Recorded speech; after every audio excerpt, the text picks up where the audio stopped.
Good morning, everyone. Welcome to our tour of China.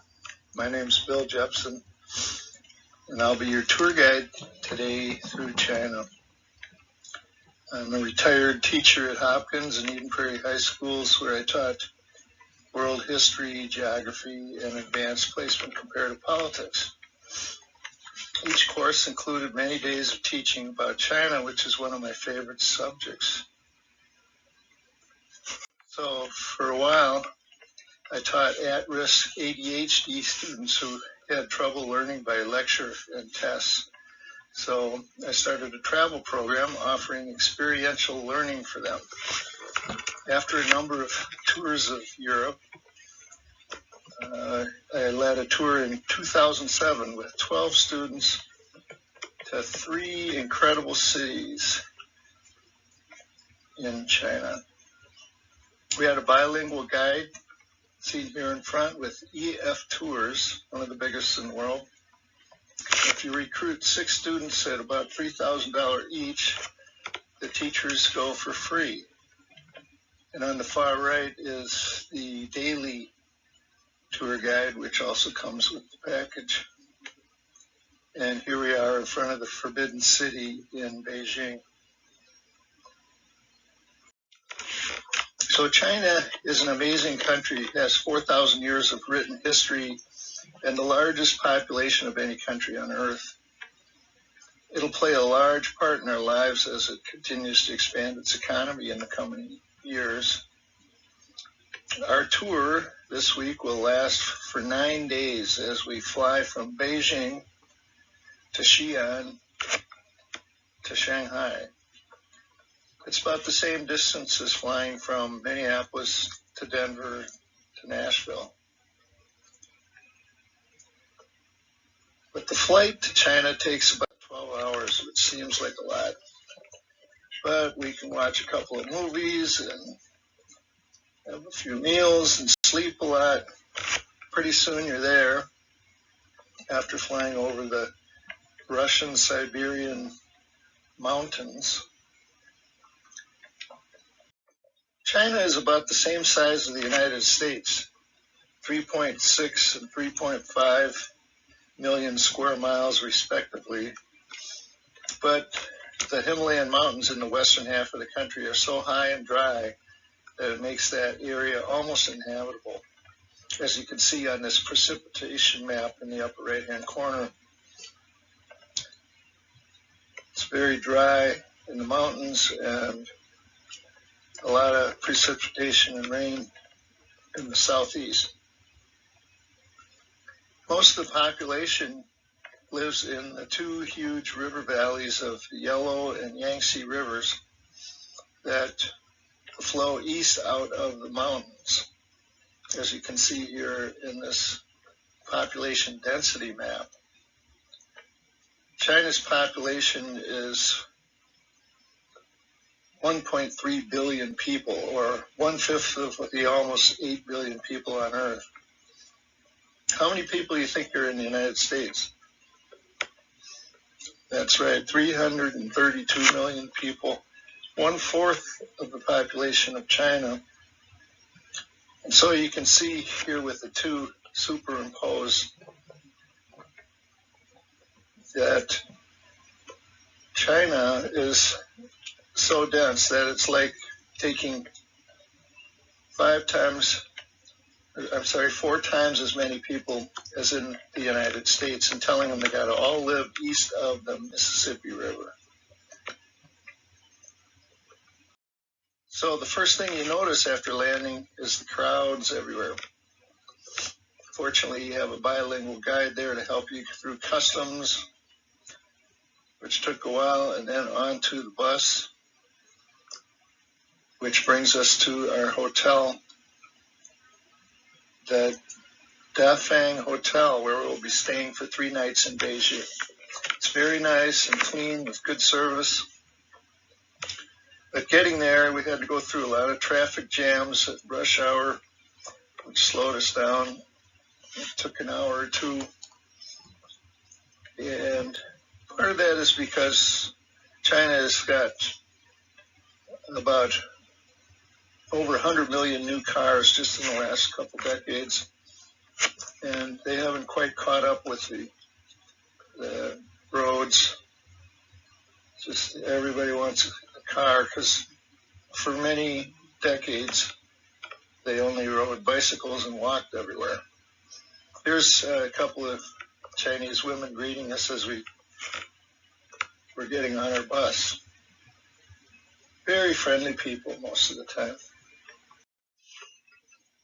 You can get a sense for how crowded it is here with this bus stop in Beijing. Unlike anything in the U.S. with its strange architecture and Chinese language. So here's a map of the capital of China, Beijing. In the colonial past, you might have heard it called Peking. Lots of things refer to Peking, but it's Beijing now. It has 21 million people in it, 6 times the population of the Twin Cities. Our hotel is in the middle of the Forbidden City, by the Forbidden City and Tienanmen Square, which we'll visit later. But this morning we're going to climb the Great Wall. We'll take a bus about an hour north to visit the wall at Badaling, well, probably the most popular place to visit the wall because of its proximity to Beijing.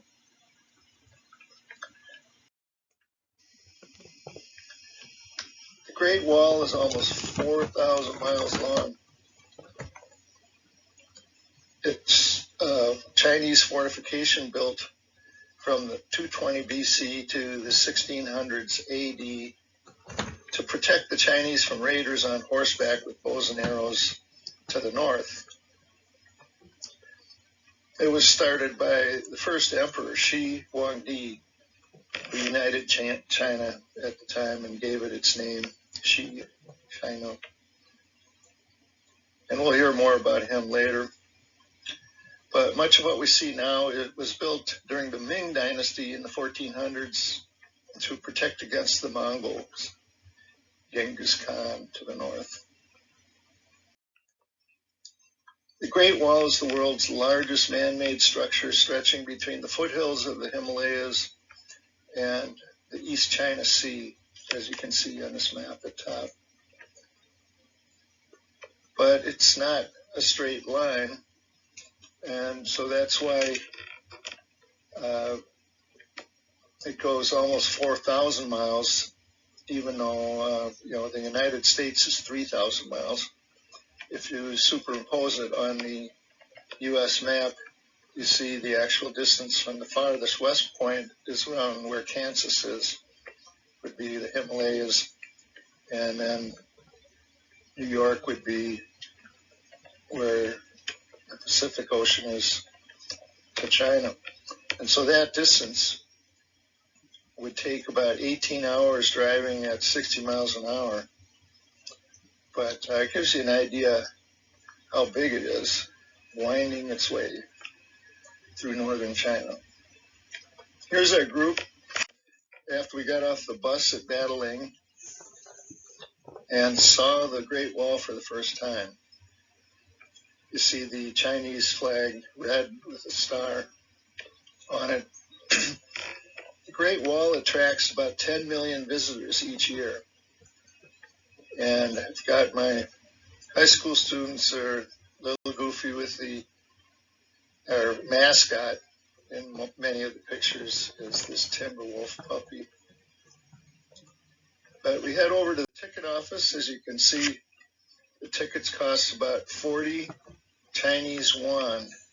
They usually say CNY, Chinese yuan, Y-U-A-N, which is about $6.40, because each yuan equals 16 cents. So 10 yuan is $1.60, and 100 is 16 bucks. On this map, you can see we climbed up to the right towards the east, where most people do. And here are some of the souvenir vendors.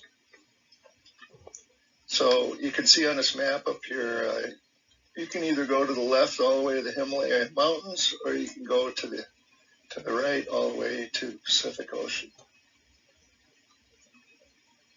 As you climb up a little bit, we look back towards the entrance.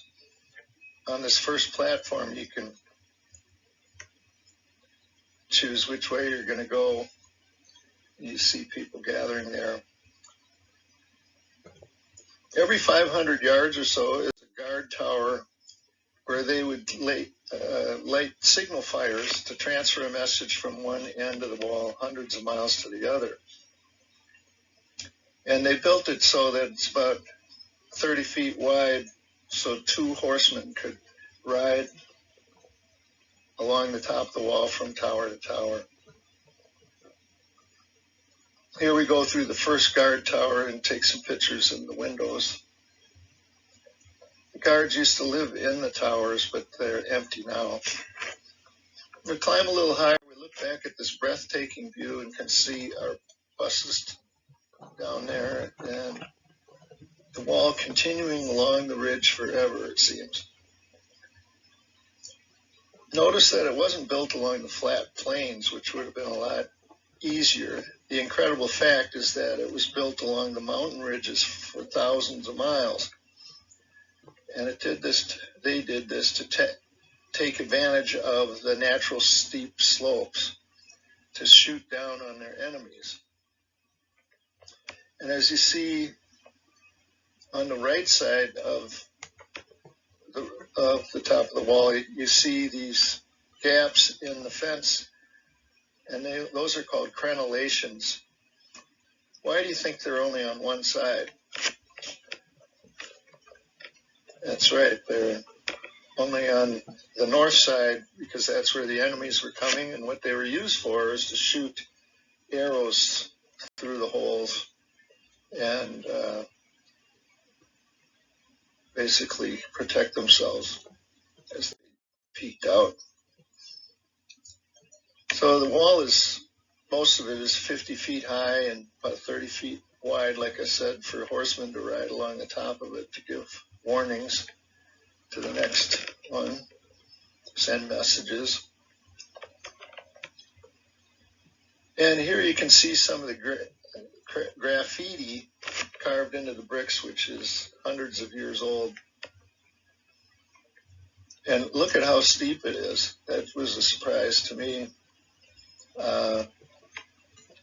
And if it had been raining, it would be pretty slippery. That's why they have this this railing along the one side. It just keeps going up and up.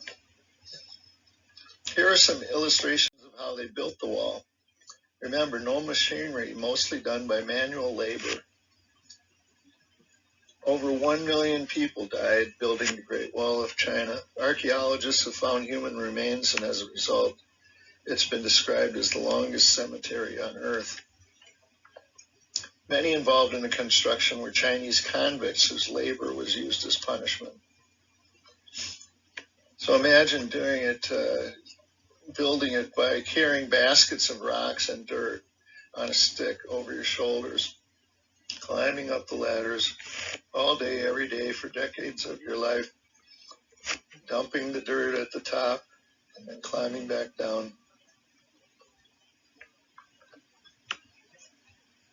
This is where many famous people, including U.S. presidents from Richard Nixon, here in the bottom left around 1969, to George and Laura Bush, and Barack Obama in the middle here.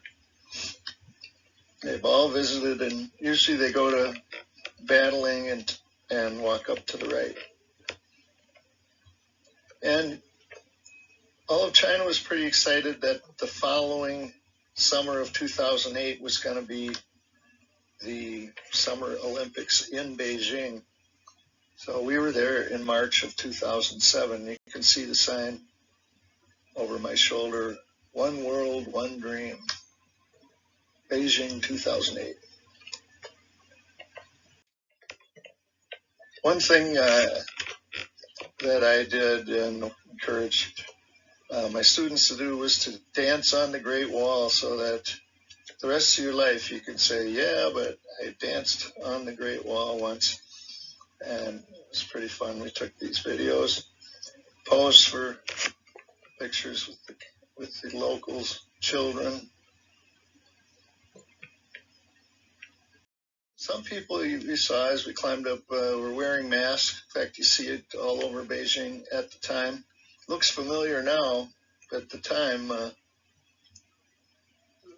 we figured it was because of the pollution, which gets pretty bad sometimes. It's gotten a lot worse since then because of all the cars and no emission standards for them. So there's quite a bit of smog, but it was fine that day we were there, we thought. So you keep climbing up. I was getting pretty tired, but my students kept going from tower to tower, way out of sight. We didn't have cell phones to talk to them live then, so I was a little nervous, but good thing they all came back. Is the highest point I was at here, you can see, I turned around and you can see how the wall just keeps going along the crest, the ridges of these mountains forever, it seems. So that was the Great Wall. It's quite a culture shock when you land in China and you first see all the signs in Mandarin Chinese and you hear everyone speaking it. Not that many people speak English. Chinese has 20,000 characters instead of our 26 letters. Each character can represent a word or phrase, and a subtle difference in the sound of each spoken character may have a completely different meaning. So that makes it difficult to learn. My 25-year-old nephew speaks it fluently because he started in kindergarten. But at our age, it's difficult to learn. But we did learn a few basics, like please and thank you, are xing and xie xie. Ni hao is hello. And then on the bus, our tour guide kept drilling us with the numbers. Yi, san, xi, wu is 1, 2, 3, 4, 5. And lu, hi, ba, zhu, shi is 6 through 10. And here in the middle, you can see some of the signs. These were in Shanghai, Pizza Hut in Chinese. So next, we took a bus not far from our hotel in Beijing to Tienanmen Square, the largest public square on earth at 109 acres. This is the front gate, also called Quanmin. Notice the Chinese guard watching us. It's surrounded by all the political buildings of modern China. The Congress Building, or Great Hall of the People, which is the Communist Party headquarters, you see on the left here. In the middle is the mausoleum of Mao Zedong and the Chinese National Museum on the right. And at the top, in the distance, is the entrance to the Forbidden City, which we'll tour right after this. So in the middle is the mausoleum for Mao Zedong, who led China from 1949 to 1974. He turned China into a communist country as he was victorious over the Kuomintang who live in Taiwan now in 1949. And he is revered by the Chinese people still. Memorial Hall of Chairman Mao holds his body, which lies in crystal coffin in one of the halls, surrounded by fresh bouquets of flowers and lines of people coming to pay their respects. Sitting on the ground here was a beggar who couldn't walk. We gave him some yuan, some money.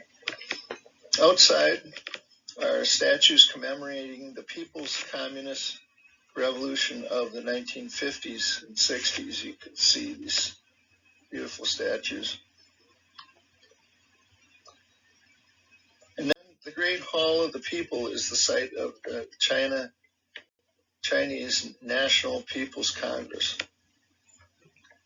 Right here, and then on the right is the Monument of the People's Heroes, which Mao Zedong had built in the 1950s to memorialize the revolutionary heroes, with another guard standing next to it, keeping an eye on my students, it seemed. And here we're getting closer to the entrance of the Forbidden City.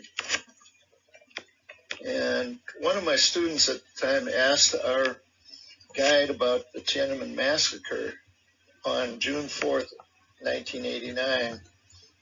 And our guide looked at me and smiled and didn't answer.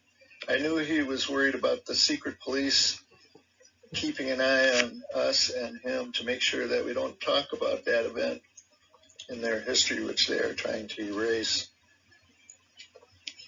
I will always remember it because on that date I was at the hospital all night watching the news, waiting for the birth of my first son, Billy, and watching the culmination of 4 months of protests by the young students of Beijing University, who were hunger striking in front of the world press to ask for more freedom of press and democracy. Here's the famous protester who stopped a line of tanks temporarily, and to the right of it is a statue of Liberty, a replica that they erected in the center of Tiananmen Square at the time. It lasted for many months, and then on June 4th, the leaders of China, the leader was Deng Xiaoping at the time, ordered their army to roll the tanks through the square and arrest everyone, and in the process, probably hundreds were killed, but we'll never know because there's still no free press in China.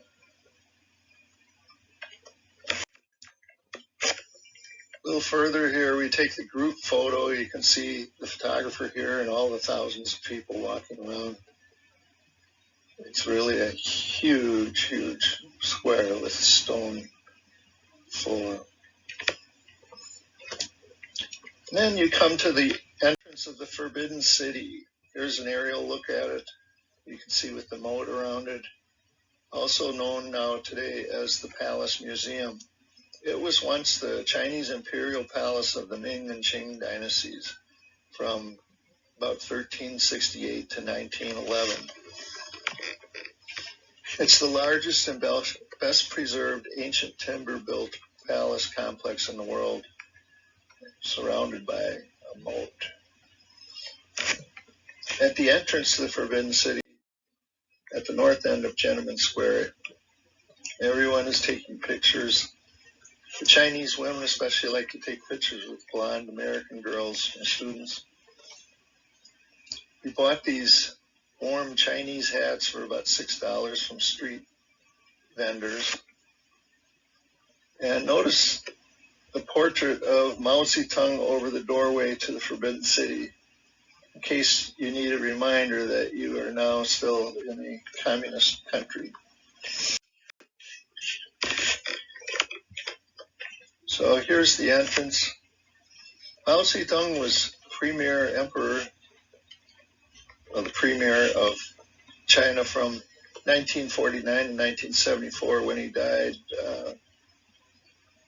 He is still revered today for bringing China together as a communist nation, even though he made some huge mistakes along the way, such as the Cultural Revolution in the 1960s, where they jailed and killed all the artists and intellectuals, and the Great Leap Forward in the 1950s, where people Many people starved as he told everyone to go back to the farms and live in communes, sharing everything. After Mao, Deng Xiaoping took over and modernized China economically until he died in 1997. So largely due to him, it's become an economic powerhouse, especially with those after him. Today, Xi Jinping, on the right here, is the Communist Party's General Secretary, otherwise as the leader of China. And he's described as an authoritarian leader because of his censorship and mass surveillance of the population and a deterioration in human rights. And then especially because he removed the term limits for president recently, and now he's going to be the leader of China for life. As we enter the gate, we see on the balcony in the distance a woman who dresses up daily as a Ming Dynasty empress, yellow hair. It's very awesome buildings here.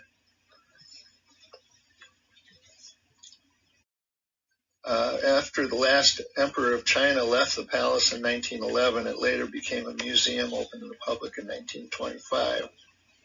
So since then, the Forbidden City is no longer forbidden. Here's the main courtyard.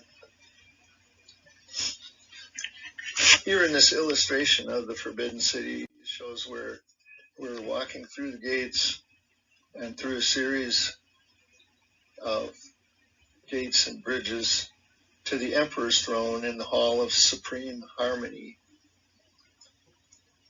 Constructed by 1420 AD, it was home to 24 emperors and their families and acted as the center of ancient Chinese government for 500 years. When we were there in the fog and smog and in 2007, much of it was undergoing renovation for the upcoming Summer Olympics. Here we continue on through the gate of Supreme Harmony. And we go up to the throne of the last emperor of China. There's my picture of it. And a poster for the Academy Award-winning movie Last Emperor, filmed here about Pu Yi, the last emperor who became emperor at 3 years old and then was forced out in 1911. This is a scene from the movie in the bottom which shows what it looked like with the emperor speaking to his subjects. It won 9 Oscars in 1987, including Best Picture. Here is the central causeway with carvings of dragons chasing pearls in the clouds. It was reserved for the emperor's carriage carried by eunuchs as he went up to his quarters. These golden lions symbolize good luck and strength. One is on the left, the male, Yang, or yin-yang, and holds a ball. The other is on the right, the female Yin, who plays with the baby lion. In the back of the Palace Museum are extensive gardens where the concubines, hundreds of them, were housed for the emperor. Here's an example. Beautiful painted wooden pagoda roofs and marble staircases everywhere, and gardens. And finally, you get to the other side to see the moat surrounding it all.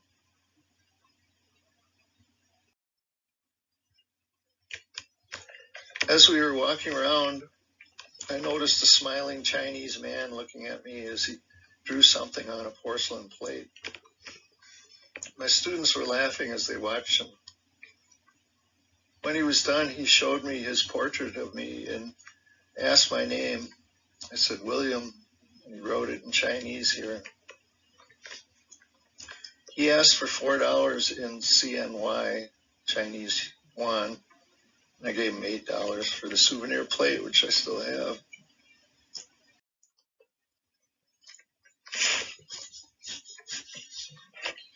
So Chinese yuan, as I was saying before, is 16 cents, about 6.41 per dollar. And some of the coins have holes in them, as you can see here. And notice all the paper notes, or many of them, have Mao Zedong on them still. Now we'll head over nearby to the Summer Palace. This is a stunning park for meditation of many of the later emperors. And we enter here and walk along the shores of this lake, Kuming Lake, to the Buddhist temple on top of Longevity Hill. As you can see here on a misty day with 3 of my students in the distance. It's a very peaceful place, especially this day with a light rain and fog. There's an idyllic pavilion on an island with willow trees around it. Here you can see my Taoist photo of the bridge in the mist. I say Taoist because much of the designs of this summer palace was influenced by Taoism, which I'll tell you about later, which seeks harmony with nature. And a great symbol of that is this beautiful 17-arch bridge spanning across the lake, made of stone, built in the 1700s. There were paddle boats on a sunny day, which would be, there would be a lot of people on them, but not today in the rain. This woman by the paddle boats was selling Mao hats for $3 with a little red star on them. Notice the beautiful scenic bridge and tower in the background. We walk along the shore for a long time along this, what's called the Long Corridor, with thousands of colorful paintings along the ceiling and the rafters. There's a ferocious dragon sculpture in bronze. And at the end of the corridor is the marble boat that was built in 1893 on order of the Empress Dowager Cixi, who was the mother of Puyi, the last emperor.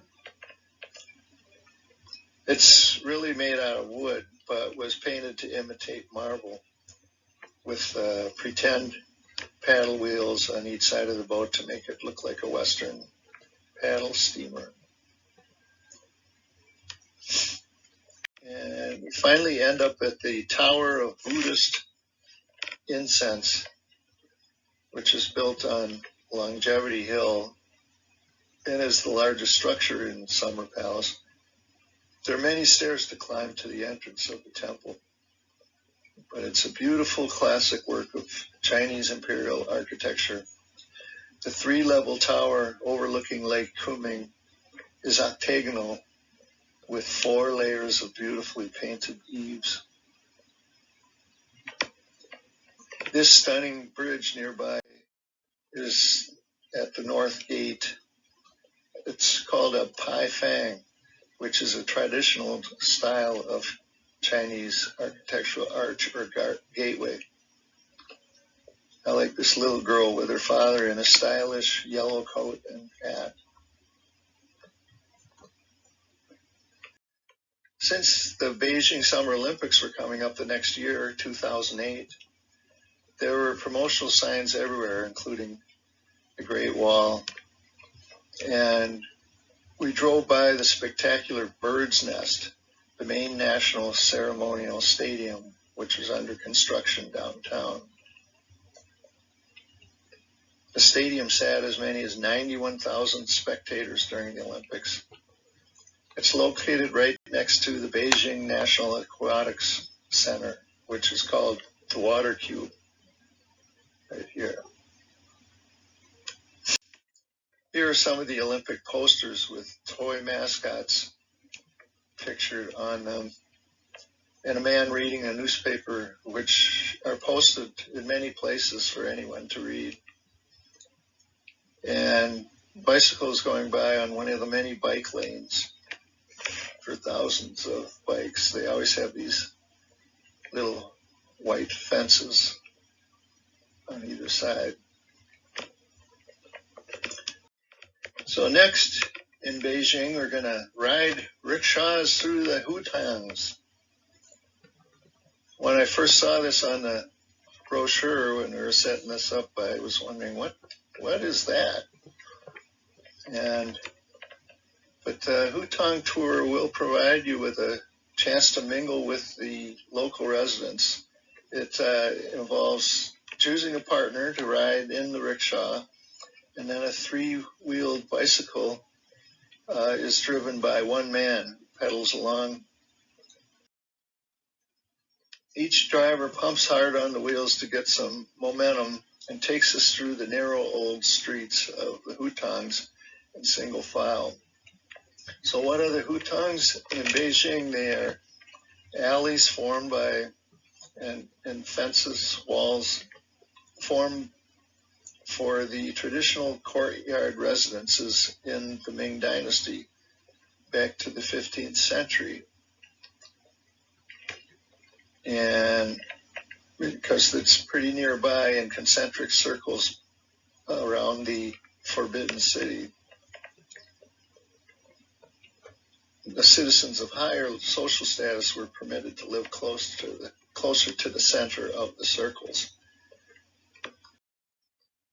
But today, they remain. They're trying to save the last few ones, but they've been used for many years for the Chinese people with the least of means. They have small, tiny residences built around these courtyards now. So here's the Beijing guide as we had a lot of fun riding through the busy areas. A lot of music playing and clubs and shops, restaurants around the area.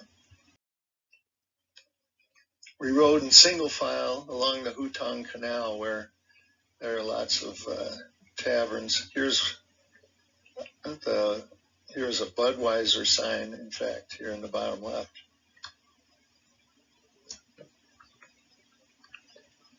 And we stopped at this corner for a while just to watch the hubbub. There were very few Western tourists around, so it was a very wonderful and surreal experience for us that we will never forget.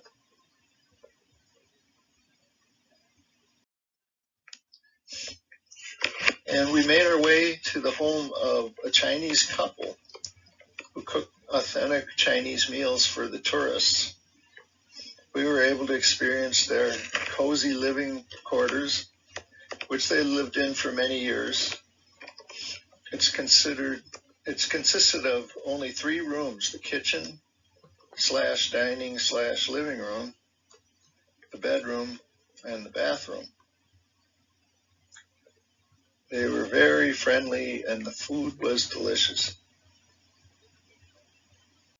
But we got to see how many Beijing average people live.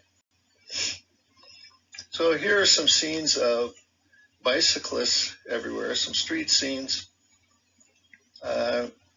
It's still expensive to afford a car and the gas for it, so the average Chinese still rides bicycles around.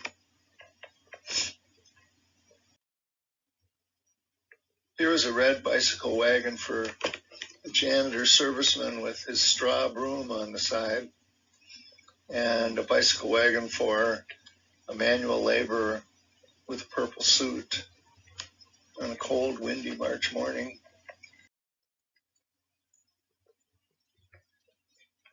And another bicycle delivery While stopped in traffic, I took pictures of this ice cream vendor dressed up in a strange clown costume with his electric moped, actually in this case with a freezer on back.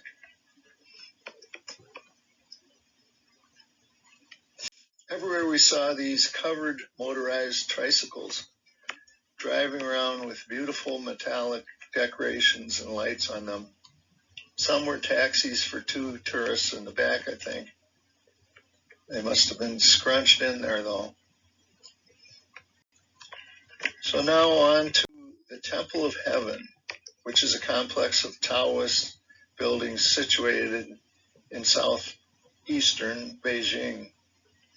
The emperors of the Ming and Qing dynasties, the 2 most recent ones up until 1911, visited the complex annually when they prayed to heaven for good harvests. It's regarded as a Taoist temple with its design following the rhythms of nature.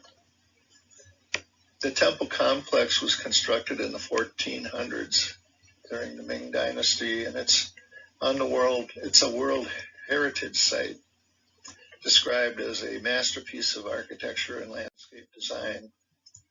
Here you can see its beautifully decorated interior.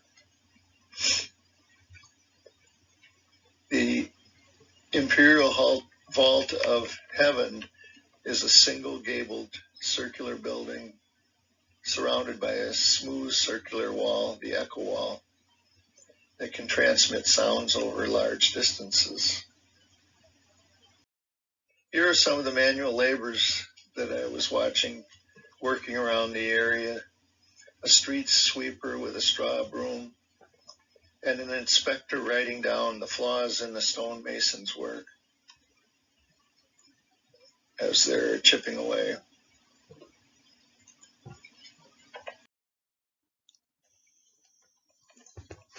Next on our schedule is a Tai Chi demonstration, which was held in the Temple of Heaven Park. Favorite activity is Tai Chi exercise, and this Grand Master showed us how to do it.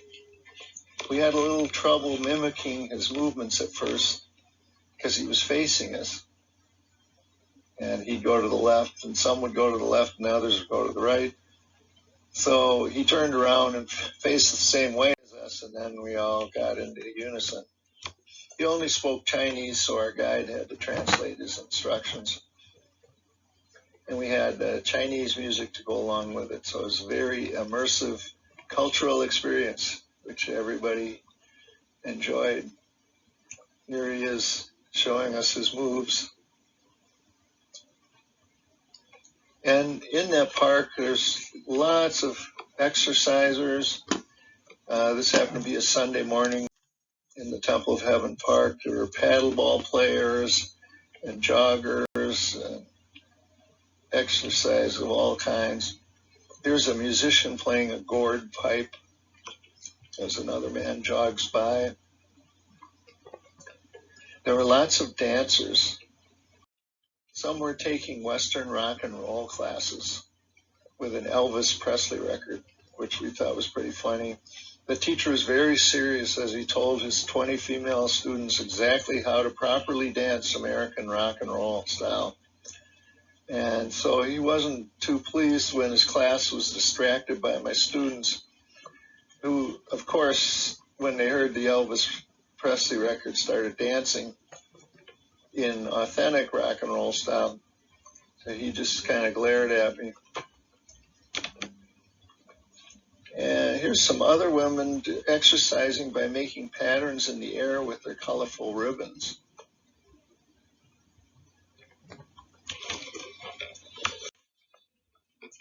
And after the park, we went to one of the local artisan stores, which is on many of these tours. We stopped in a jade carving shop. Here's an artisan carving a jade ball within a ball. Incredibly difficult to carve them through the holes so that the 3 balls inside are detached from each other and can be moved around. And there were hundreds of jade statuettes and different things made out of jade for sale afterwards, of course. This guy carves jade ink stamps with your name in Chinese on them. And later we visited a cloisonne shop where the artist showed us that process of making different knickknacks and cups and urns and things of cloisonne. Another shop was a pearl factory where we'll see a demonstration of how they harvest a dozen pearls from each oyster or so, and then create beautiful pearl necklaces out of them. Here's my fellow teacher buying one for his wife for a very reasonable price, I remember.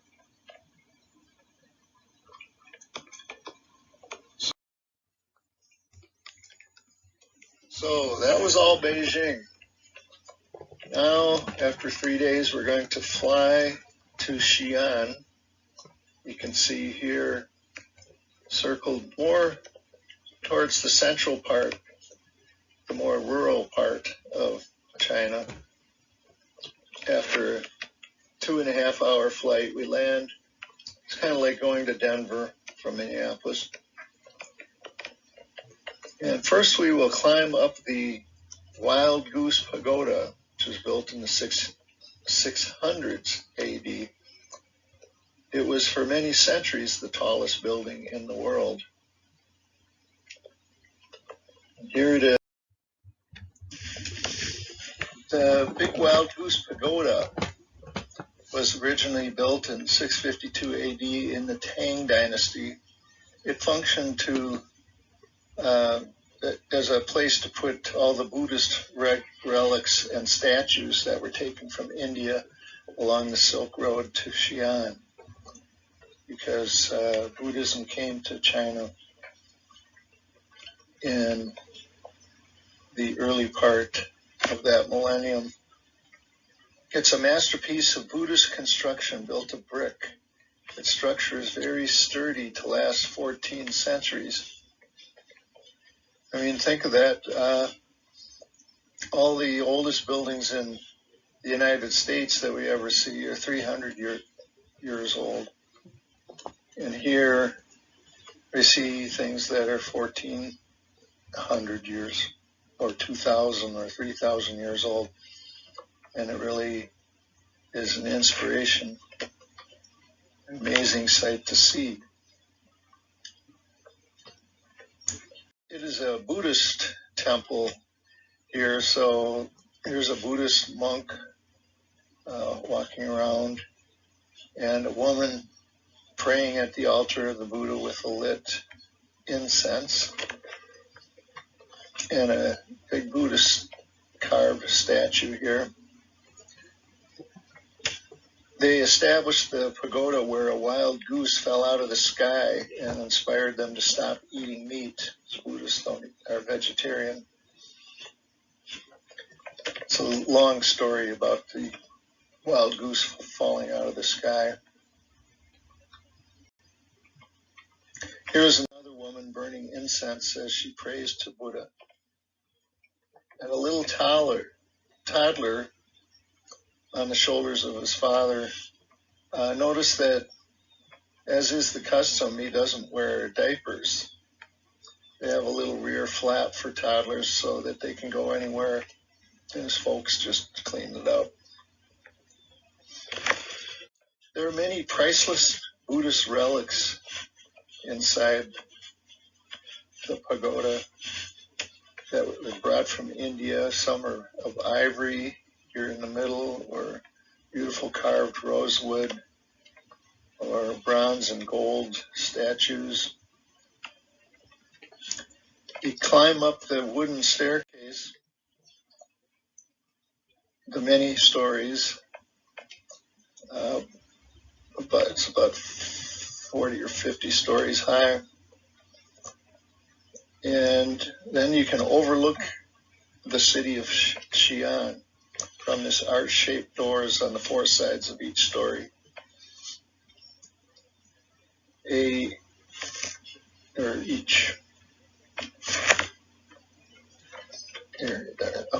place where you can give money is at the top, and incense to the monks.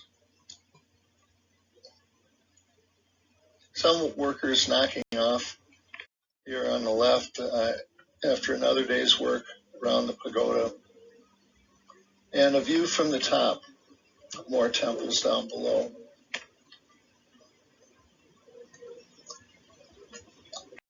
Here's a wide view of Xian, the ancient capital of China, with 7 million people in it. And the Wild Goose Pagoda lit up every night, reflecting in the pool.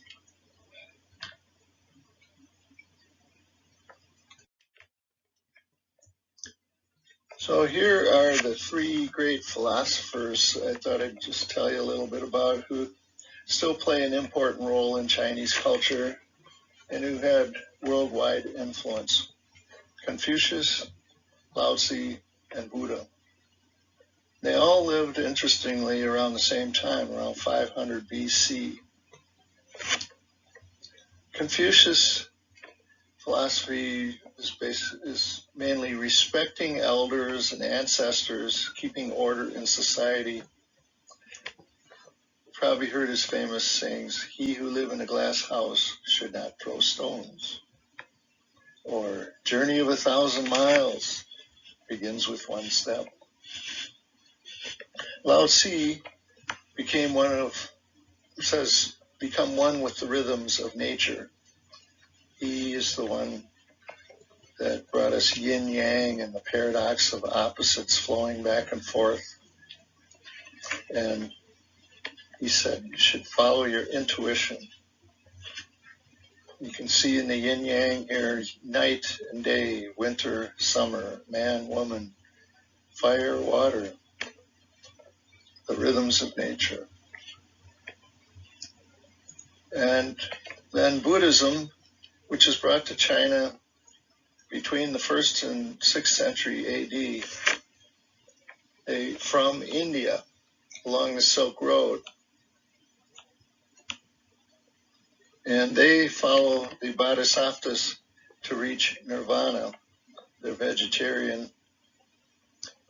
This is a famous, huge Buddha statue in Xian, China, carved out of a mountain. So you could say that the main influence on the Wild Goose Pagoda that we just looked at was Buddhism. And the main influence on the Summer Palace, for example, was Taoism, becoming one with nature. And now we'll look at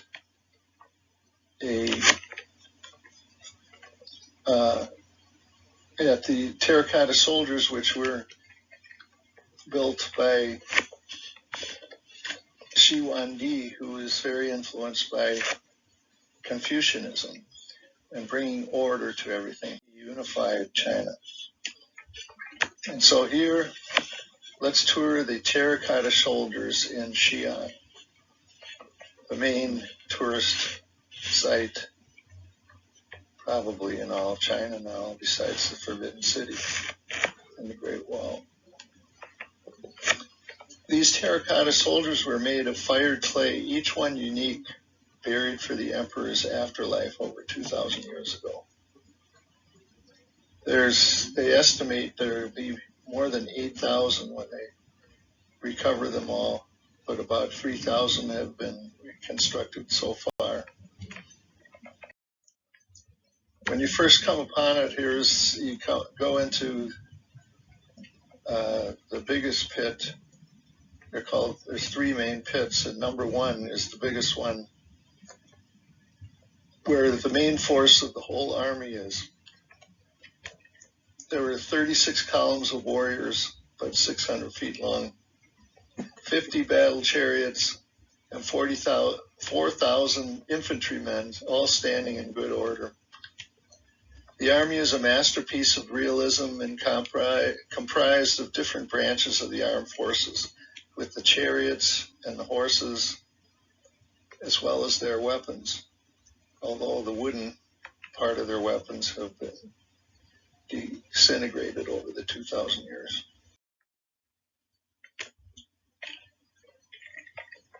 There are 4 pits dug with an estimated 130 chariots, 520 horses, and 150 cavalry horses, but most of them are still buried in the pits, or were when the roofs caved in over the centuries. Here you can see a charioteer with his 4 horses leading the troops in the afterlife.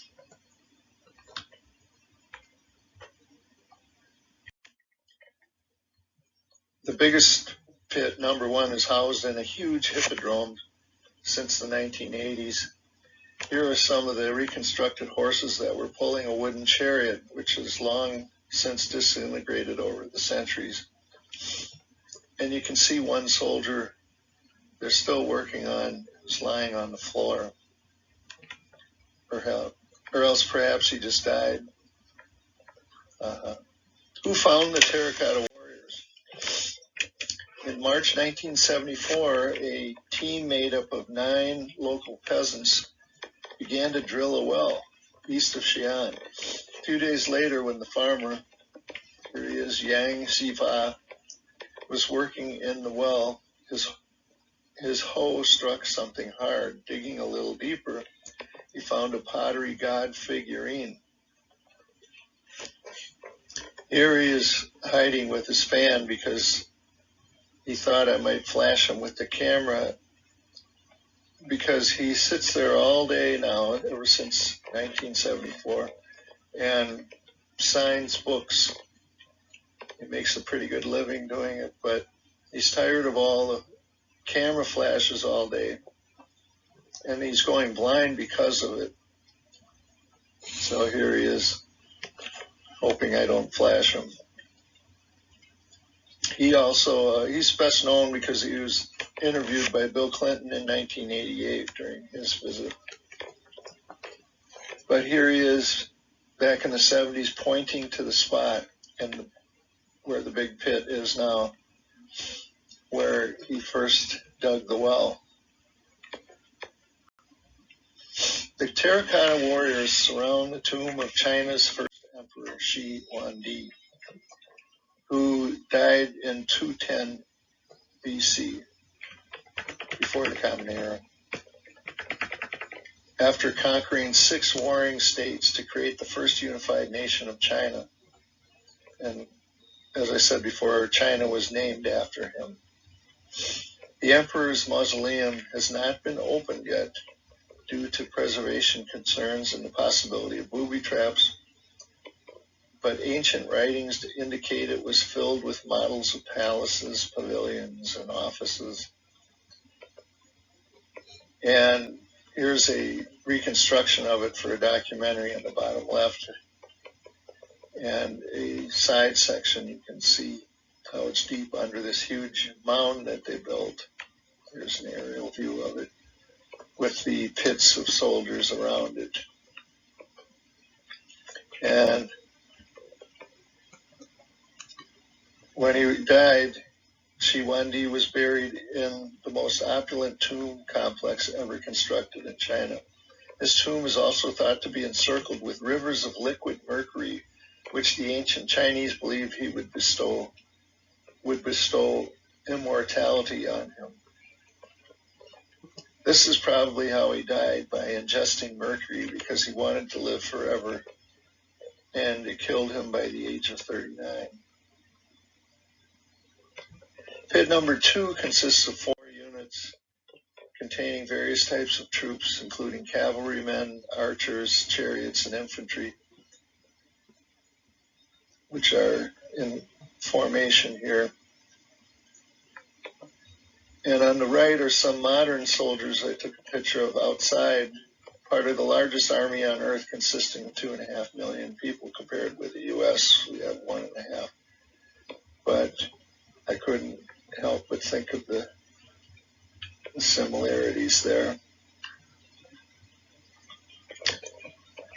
There was a wooden roof with a thatch on top of it, which collapsed over the centuries and crushed most of the soldiers, making them more difficult to reconstruct.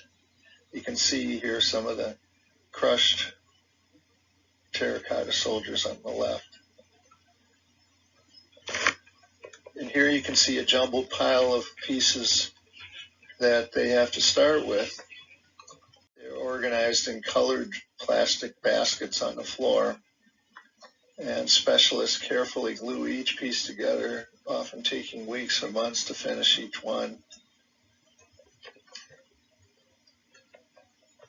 And here's one of the many signs around there, the sculpture of the terracotta warriors. All the pottery warriors and horses were made using local clay, then baked into the kiln. After firing, the figures were completed with painted detail. The Xian terracotta warriors and horses were big as life-size and exquisitely made with ancient high technology. As you walk around the pit, you get a closer look at the different clothes and faces and hairstyles for each soldier. You see how unique and detailed they each are. These masterpieces on the right are each unique with slightly different clothes, hair, and faces. And you can see the pieces that had to be glued together on this horse here.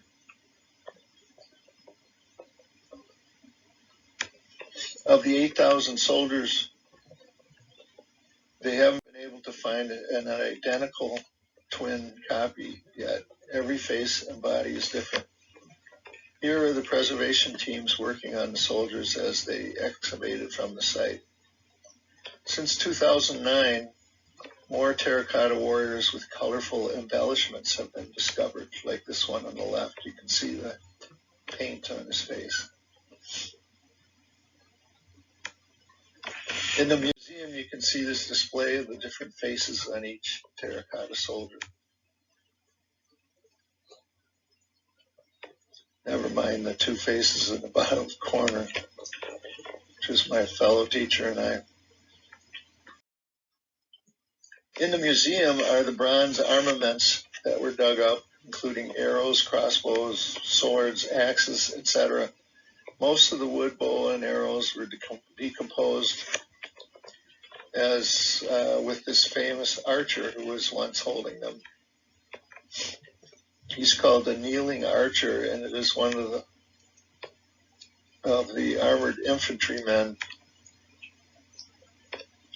Altogether, 160 kneeling archers were found in Pit 2, which consists of cavalrymen, archers, chariots, and infantry.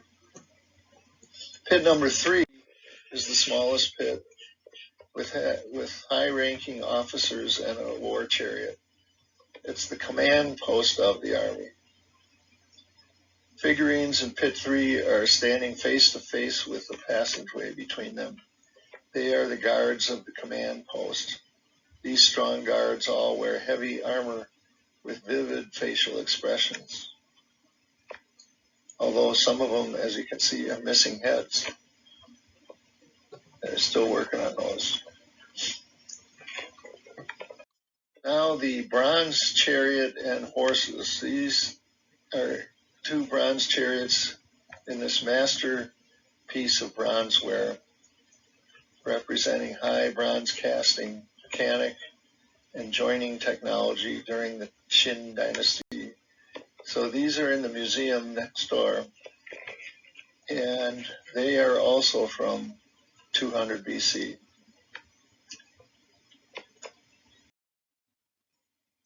They're built in half scale, and there's 2 of them.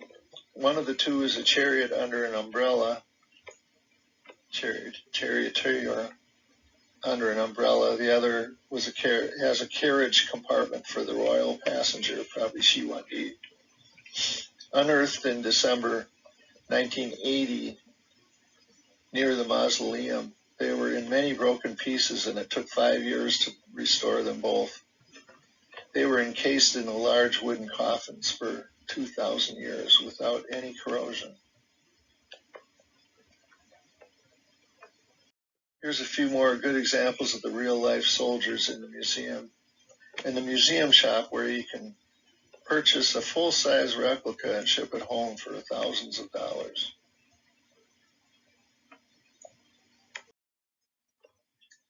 Okay, that was the Terracotta Soldiers.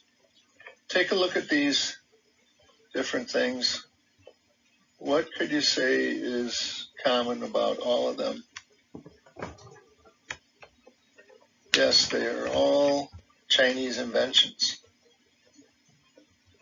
On the upper left is paper. You can see the process of creating paper. And then in upper middle is printing with movable type. They invented that using wood or clay. On the right is porcelain. Porcelain for plates and cups. Below that, of course, is silk. They invented that process using silkworms who eat only mulberry leaves and then spin out a beautiful thread. And tea, of course, which when the British Empire took over China, they really liked the tea. And next to that is the compass, the magnetic compass they invented. And of course, famously, gunpowder. They invented gunpowder, but mostly used it for fireworks. But the West used it for cannons. So Xian was once the ancient capital of China at the end of the Silk Road, the trade route thousands of miles all the way from Europe. And in the center of the city is the ancient rectangular city wall dating to the Ming Dynasty in the 16th century. It brought gunpowder, silk, and porcelain to Europe, and it brought Buddhism and later Marco Polo to China, among many other things. So you can see in the east Xian, and then they would go on to Beijing and Shanghai, our three cities that we're visiting this week. And as it goes west through Baghdad and the holy countries up through to Rome, all the way to Rome in Europe.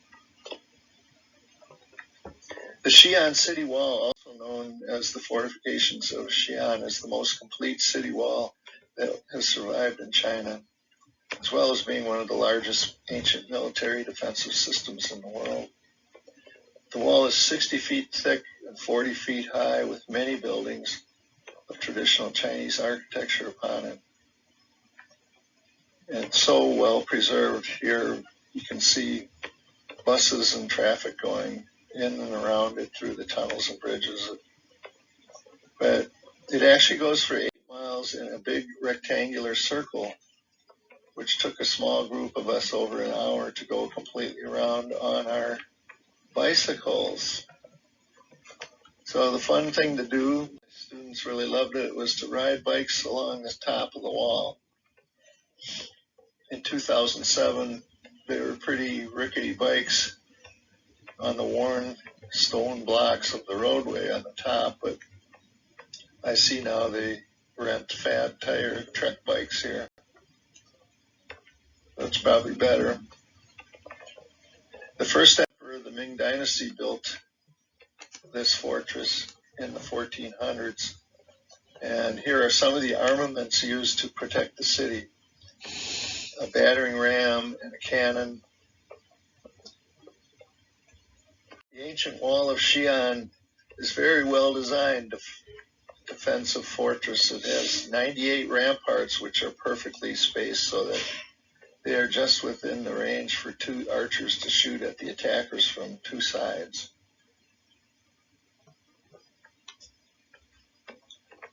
Now let's take a look at some of the street scenes in China. Now Now let's take a look at some of the street scenes in China, in Xian. Crazy traffic everywhere. And keep in mind I would sit up by the bus driver and shoot pictures out the front of the big window. And so I sometimes get glare. But here's my favorite, this red three-wheeled open taxi with a mom and her son and their boxes being delivered somewhere.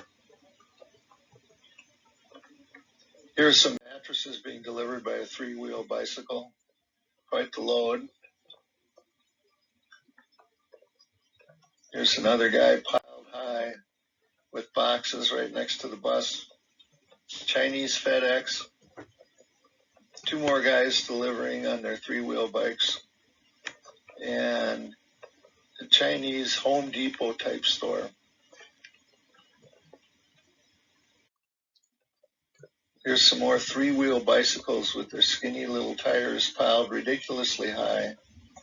In this case with floor tiling maybe, or ceramic tiles perhaps. This guy carrying vegetables. Here's the police cars look like golf carts. And I think they're electric, but I'm not positive. Here are some Chinese traffic. Here he is in three different views. This guy carrying vegetables, I think leeks, huge celery on the front, and cabbages. There's an old school two-wheeled hand cart carrying something, and this guy is delivering bamboo. You can see the long bamboo shoots on his bicycle. Chinese buses are really strange, with their rear view mirrors looking like antenna on a giant yellow insect, painted bright yellow or pink with Mandarin characters all over them. Often we would see crowds of men playing some gambling game of cards, or perhaps Go, the national game. Go is like chess, a little bit. I like this one guy looking up as this woman walked by on her iPhone. And this line of manual laborers sitting here resting their sledgehammers after a long day's work, waiting for their bus home. And I'm not sure what these people are looking at under the bridge. But interesting signs everywhere. And I love this street scene here in Xi'an with people smiling at my bus as they wait for their bus. The orange uniform gal is probably suited up for her fast food job, or maybe a butcher shop with the arm protection. I'm not sure. People just reading and resting. Here's some old timers negotiating a Chinese taxi.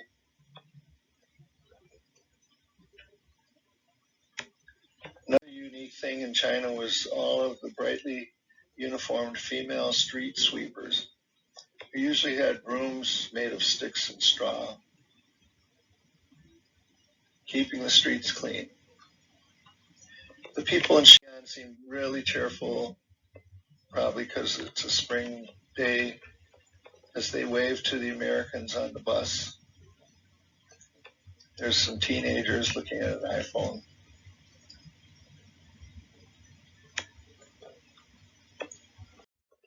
A little bit about the food. Here's how we ate meals in China.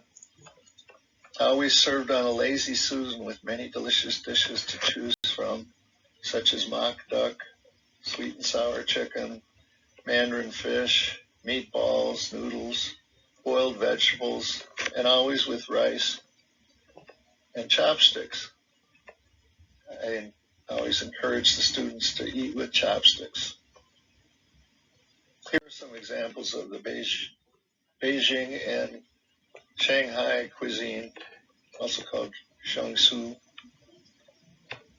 You can see some of the things here. Like Peking duck and noodles. And on the right, some fried rice and chicken and fish. Of course, after a week of nonstop Chinese food, the teenagers went nuts in Shanghai when we went to Nanjing Road, where all of the U.S. fast food franchises are. They could get a chicken meal or a Big Mac for about 20 Chinese yuan, which is about $3.50. As you see here in the McDonald's sign, 20. And Kentucky Fried Chicken is very popular. There's apparently thousands of them in China, all over where we drove. Students were really excited to get a Dairy Queen flurry for dessert here too. And this little boy loved Ronald McDonald. Here he is with his father. So now on to Shanghai. On the 7th morning we fly there. Takes also about 2.5 hours. You could take a bullet train there too if you want, or a normal train, but we flew. We're now in China's largest city with 24 million people. That's 4 million more than New York City. Located in the central portion of the Chinese coast, Shanghai sits along the Pacific Ocean and the mouth of the mighty Yangtze River. But it's actually on a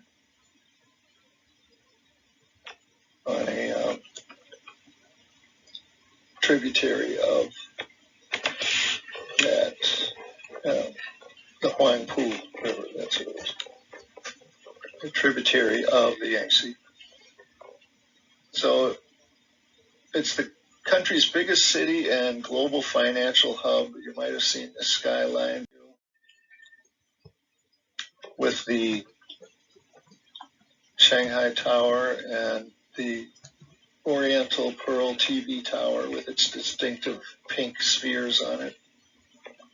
All of these were built since the 1980s. In the 1970s, it was just a field. But since that shows you how much the economy of China has grown since the 1980s and Deng Xiaoping opened up the economy and made it less communist economically.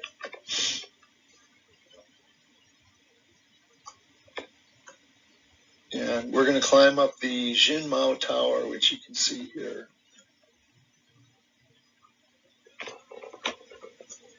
First, we're on the view of that skyline is from this waterfront area called the Bund, B-U-N-D. And it's a historical district of Shanghai, which is very famous. The grand old buildings built there by the Europeans, because remember, from the 1860s to the 1930s, it was a rich and powerful center of the foreign colonizers, especially France and England. But today it's teeming with tens of thousands of Chinese and foreign tourists. Back then, in the 1800s, Shanghai operated as a legally protected treaty port due to the British Navy ships and the cannons they had on those ships, ironically using the gunpowder invented in China to control the Chinese by pointing it at them. And here is a statue on the Bund, the waterfront area, a statue to Mao Zedong.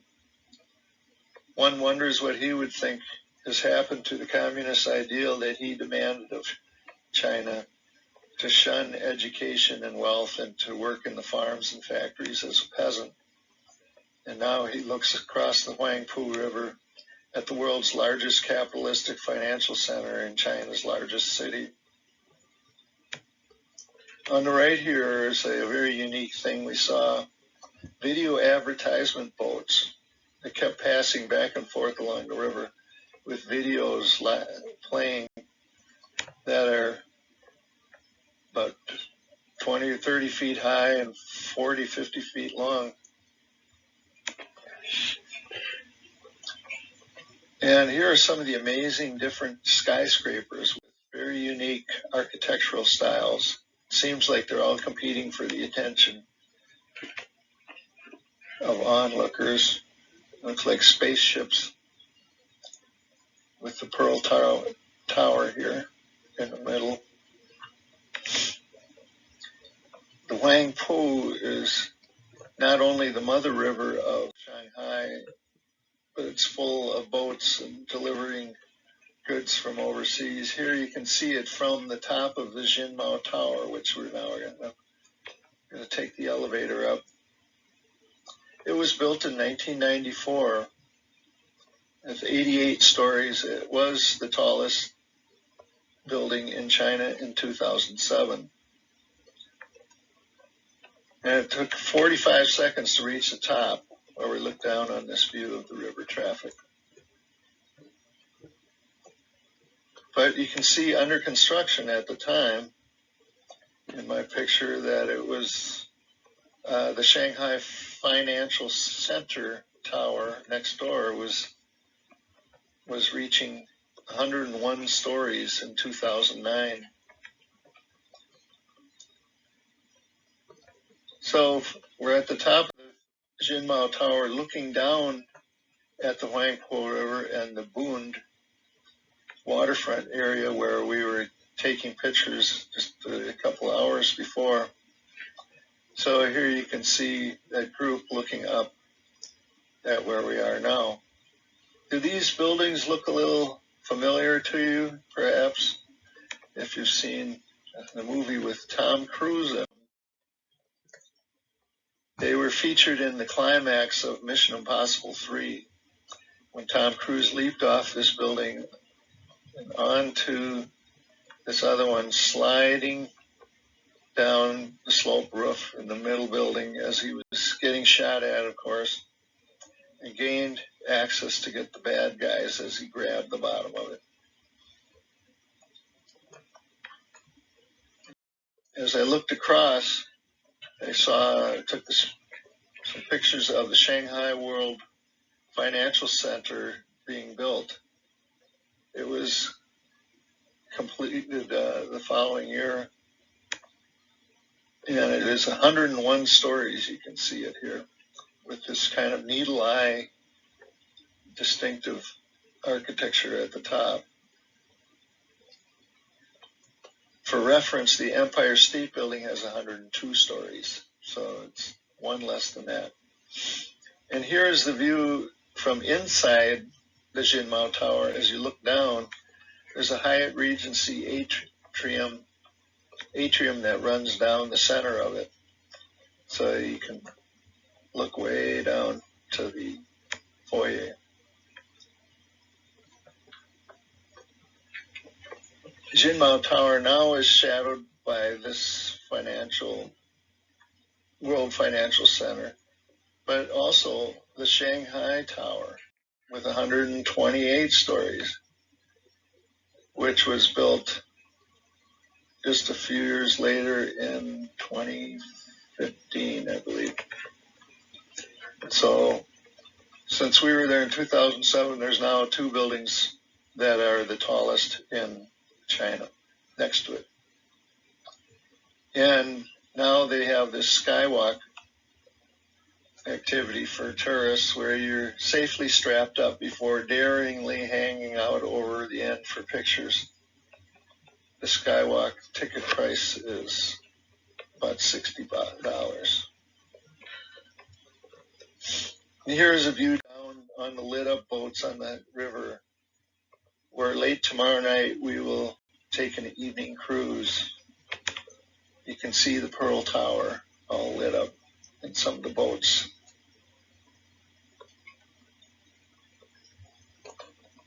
But first, here are some more interesting street scenes of the average Chinese people going about their days in the busiest and most densely populated city in China. You can see the female traffic cop here in green as we're waiting for the light. And here's a woman cutting onions on the street with a huge cleaver.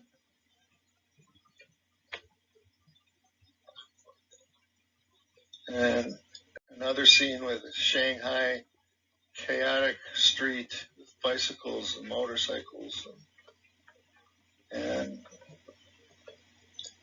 vegetable markets. And this woman has a mask on here, again, protecting probably from the pollution back in 2007.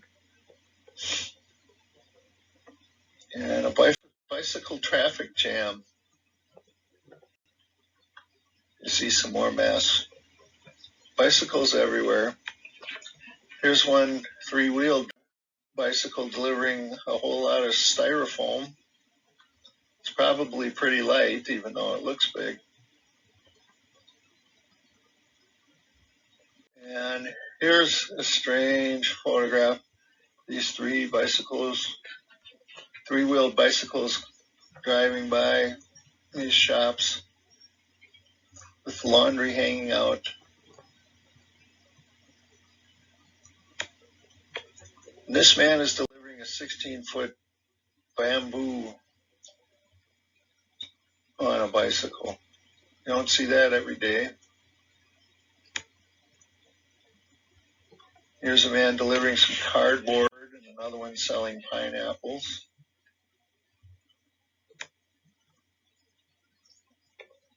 And here's a guy pushing a two-wheeled tomato cart. Lots of fresh tomatoes to sell. And a blind musician here playing an erhu, E-R-H-U, is a Chinese cello kind of, for tips with his mother.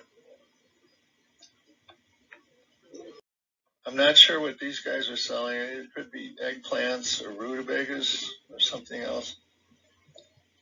They carry them over their shoulders. And two proud store owners with a foreign athlete helping them sell ice cream, maybe in this ad.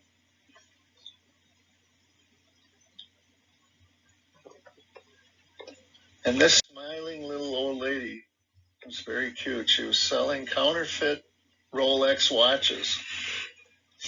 Despite my warning my student, don't buy one, he bought one anyway for $5 is all. And of course it broke the next day. But she was so cute. Spoke no English. Here we are, not being able to resist buying bootleg DVDs of American movies for $1 each. I bought The Departed, the movie with Leo DiCaprio, 3 months before it was released in the U.S. So I bought 10 movies for $10. And they worked pretty well at home, but often had the audience laughing in Chinese, or else somebody would get up to go to the bathroom and walk in front of the cameraman. So it's somebody who got an advance release and then sat in the front row and recorded it with their camcorder. Live eels. This really freaked out some of my students. Squiggly eels for sale. The fish market. The crabs and shrimp were alive too, to prove how fresh they were. But it's a little strange seeing them all wiggling around. Or you can get this half a chopped carp, which were not alive anymore, of course. So after those wandering around the streets, we tour a acupuncture clinic. This was really strange. There's tens of thousands of acupuncture clinics throughout China, and they have these official signs on the entrance wall to make sure they're good. So we went in there and we see that this man is being treated for a mild stroke and a leg ailment with needles in his knees. And they are connected to wires so that they can add extra stimulation with an electrical current through the needles.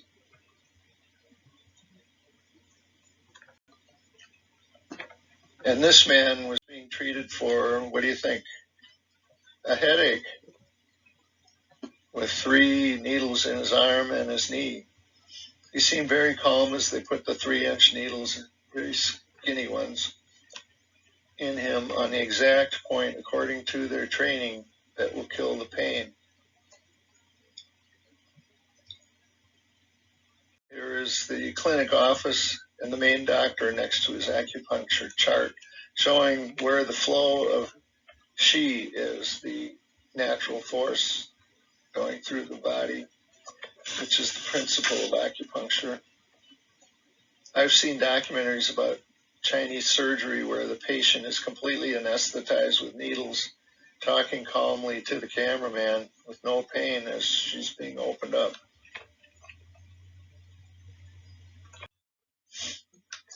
Now we head over to the old God temple area of Shanghai, in the famous 600-year-old tea house from the 1400s in the Ming Dynasty. Here's our EF tour leader, Mary Ling Lu. She posts our itinerary every morning. Here it is. Next, the Yuyuang Garden and the Jade Buddha Temple this morning after we visit this area. The old city god's temples is this large commercial district that hosts an array of shops, restaurants, and tea houses. It's centuries old from when they worshiped the god who protected the city, which they don't do anymore. Old wooden facades and traditional Chinese architecture are everywhere, and it's lit up at night very beautifully. You see the zigzag bridge to the tea house. This is the Red Dragon Man, dressed in his magnificent silk red jacket embroidered with gold dragons. And he wears his traditional Ming Dynasty silk black hat, framing his deeply tanned face and huge pointed goatee. Every day he wheels his cart out into the park to watch the dancers and earn tips from the tourists. He watches as the couples dance in the bamboo garden park on a sunny spring day, listening to traditional Chinese music. Young and old enjoy the park, like this little girl colorfully dressed. Grandparents take care of the one child while their parents work. The one-child policy was abolished in 2015 so that couples can now have 2 children, because it's more desirable to have a boy because of carrying on their namesake. The one-child policy was established in the 1980s to slow down the population, which, remember, is 1,300 million people.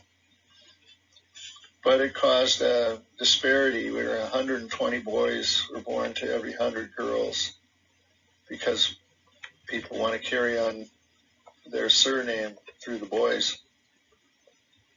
But if Deng Xiaoping, the leader, had not done that in the 1980s, they would have hundreds of millions more mouths to feed. In fact, 300 million, which is the equivalent of the population of the United States, were not born because of that policy. But again, the last few years, they've allowed them to have 2 children. This morning, we will will wander through the wonderful Yuyuang Gardens, an excellent model of classic Chinese gardening and architecture built during the reign of the Ming Emperor in the 1500s, over about 5 acres, making it the largest of Shanghai's ancient gardens. The garden is famous for a number of architectural marvels and precious carved relics showing the best of China's traditional art. Here is a covered bridge over the goldfish pond by the tea house, with rosewood carved pergolas and rock gardens. It has 6 areas, each with its own style. And here's the entrance sign saying that it was built during the reign of Emperor Xian, 1559.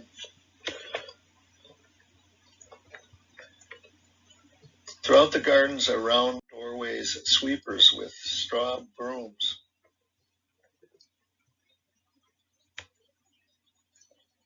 Here's one, a doorway shaped as a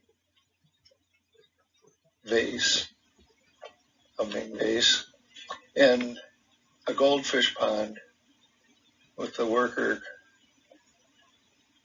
cleaning something. There are pavilions with these amazing wooden carvings on them, in this case, wooden carved dragons that have been here for hundreds of years.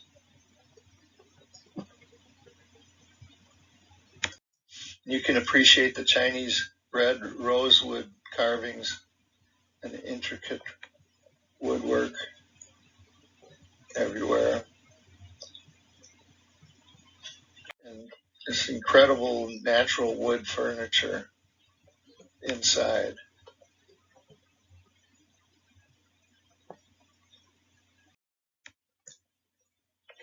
Next in Shanghai, we go to the Jade Buddha Temple, one of the most famous Buddhist shrines in the city. Although many people come to worship each day and burn incense at this very holy and active shrine, it's one where the visitors are welcome. The white jade Buddha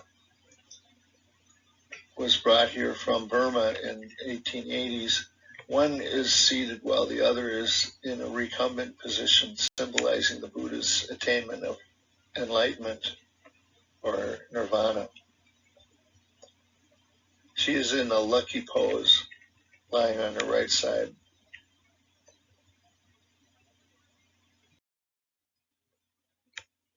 The 2 precious Jade Buddha statues are not only rare cultural relics, but also porcelain artworks. Both the sitting Buddha and the recumbent Buddha are carved with whole white jade. The sparkling and crystal clear white jade gives the Buddhas the beauty of sanctity.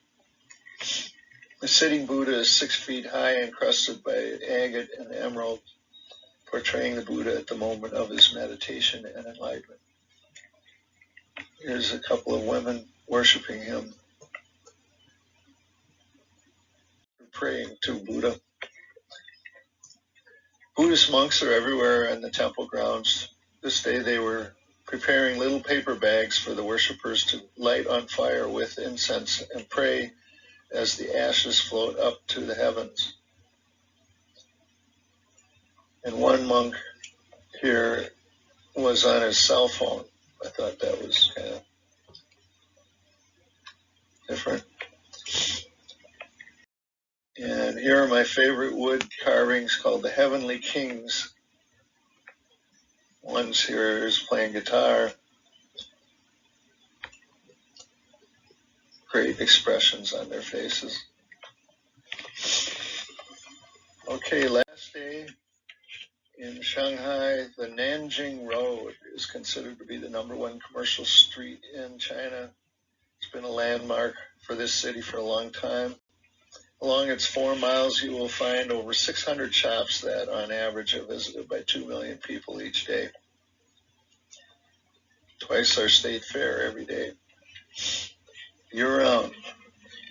And pink trains to haul people around from place to place, just like our fair. The neon signs are all in Chinese, lining the shopping street, the busiest shopping street in the world, like Times Square, with every kind of shop you can imagine. What kind of shop do you think this is, with 4 smiling saleswomen to help you? They'll help you choose the perfect ultimate chopsticks set. The only thing they sell is chopsticks. And there are these sports event lottery ticket salespeople in the streets selling tickets. And just when you thought you saw it all, here is the happy roller skating fan man. He was roller skating around these bottles, plastic bottles, waving his fan. He had quite a few fans watching him. My students were having the time of their life here shopping on Nanjing Street. And here they gave me their perfect pose. Okay, smile. Boom.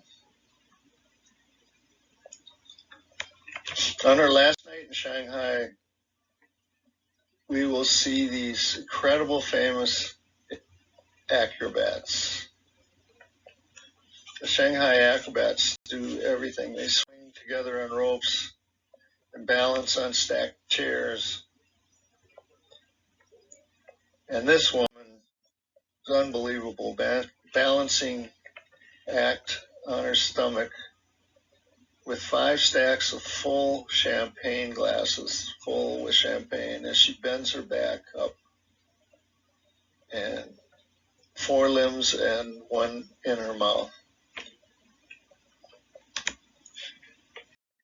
Then there was barrel spinning on his head, carpet spinning on their feet.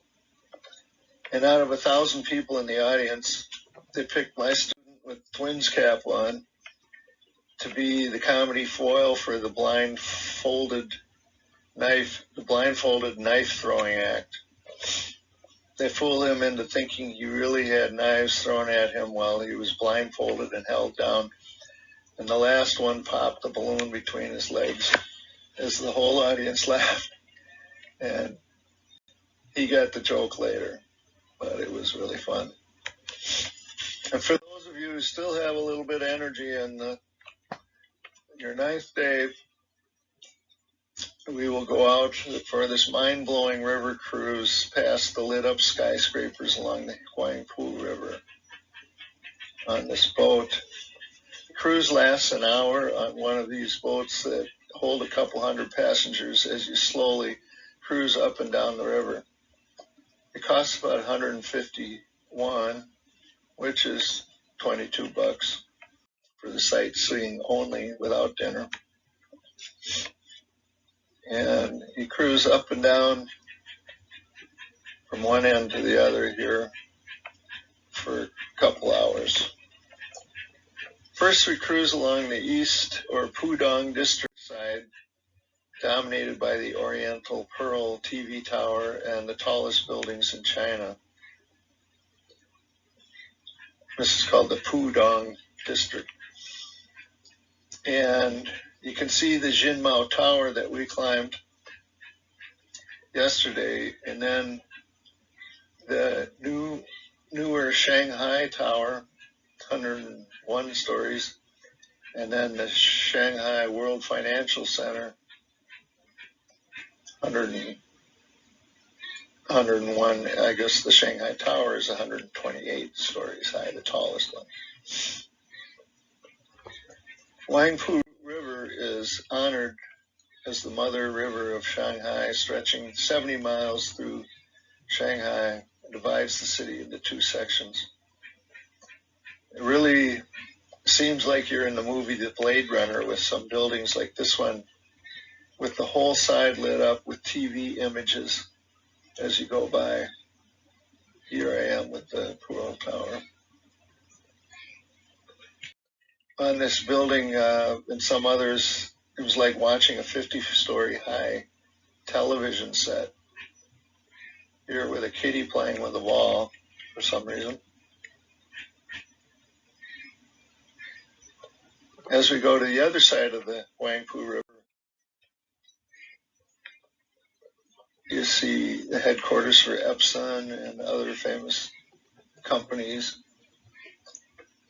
And you go along the historic district of the Bund, where the old colonial buildings are. So, and a clipper ship all lit up goes by too. So, this is our last night. We fly home tomorrow morning. It's been fun being your guide here throughout China. Are you ready for a 12-hour flight tomorrow morning at 7 a.m. to head back home to Minnesota? Any questions? Thank you very much.